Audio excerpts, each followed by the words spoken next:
Good morning students. आज हम लोग पढ़ेंगे क्लास 1 का मोरल साइंस। आज हम लोग पढ़ेंगे यूनिट 1 का chapter 8 the ant and the grass hopper. A lazy grass hopper laughed at a little ant as she was always busy in gathering food। एक बहुत ही आलसी ग्रास होपर था टिड्डा, जो कि हमेशा एक छोटी सी चींटी पे हंसा करता था, क्योंकि वो चींटी हमेशा अपने काम में व्यस्त रहती थी, बिजी रहती थी कि वो अपने खाने को स्टोर करके रख सके। अपना खाना स्टोर करने के लिए वो हमेशा बिजी रहती थी, वो काम करती रहती थी। तो वो ग्रास होपर क्या करता था, उस पर हंसता था। Why are you working so hard? तुम इतनी कड़ी मेहनत क्यों करती हो? He asked. Come into the sunshine and listen to my merry notes. तुम आओ धूप में मेरे साथ और ये जो मैं गा रहा हूँ उसे सुनो।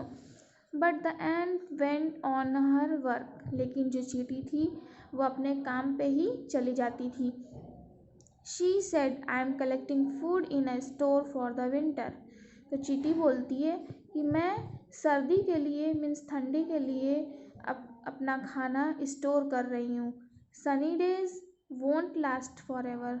ये जो धूप की गर्मी है ये हमेशा के लिए नहीं है, क्योंकि जब सनी डेज जाएगा मीन्स गर्मी जाएगी तो ठंडी भी आएगी। तो मैं ठंडी के लिए अपना खाना स्टोर कर रही हूँ पहले से ही, ये चींटी बोलती है। Winter is so far away yet laughed the grass hopper back. टिड्डा क्या बोलता है? टिड्डा हंसते हुए बोलता है कि अभी तो ठंडी बहुत दूर है। ये बोल करके टिड्डा वहाँ से हंसते हुए चला जाता है।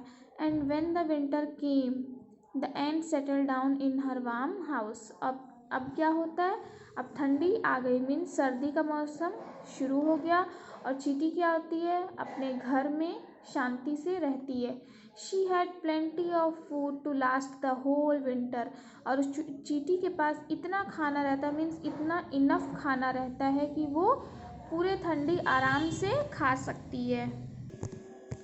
ठीक है, उस चींटी के पास इतना इनफ खाना रहता है स्टोर किया हुआ कि वो अपने पूरे सर्दी में आराम से बैठ करके खा सकती है। The grasshopper had nothing to eat. और उस टिड्डे के पास, जो ग्रास हॉपर था, उसके पास खाने के लिए कुछ भी नहीं था।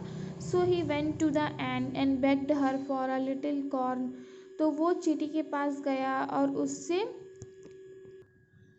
तो जो टिड्डा होता है उसके पास खाने के लिए कुछ नहीं होता है, तो वो चींटी के पास जाता है और विनती करता है कि मुझे थोड़ा सा मकई दे दे।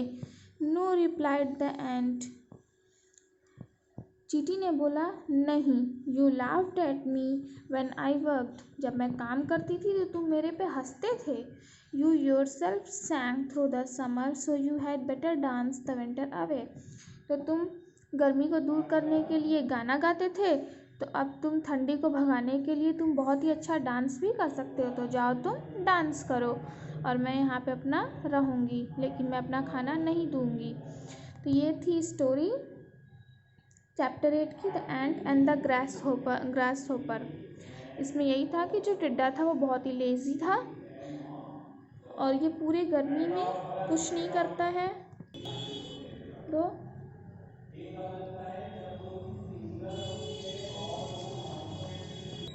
इस स्टोरी में यही है कि चींटी जो होती है बहुत ही अपने काम में व्यस्त रहती है, और जो टिड्डा होता है बहुत ही ज़्यादा लेज़ी होता है, वो कोई भी काम नहीं करता है, वो सिर्फ गर्मी में गाना गाता था, इसीलिए उसके पास ठंडी में खाने के लिए कुछ भी नहीं बचता है।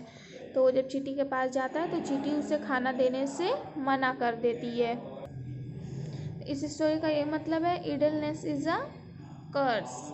ये थी हमारी स्टोरी। आप लोग इसे अच्छे से पढ़िएगा। नेक्स्ट क्लास में हम लोग इसका एक्सरसाइज और क्वेश्चन आंसर करेंगे।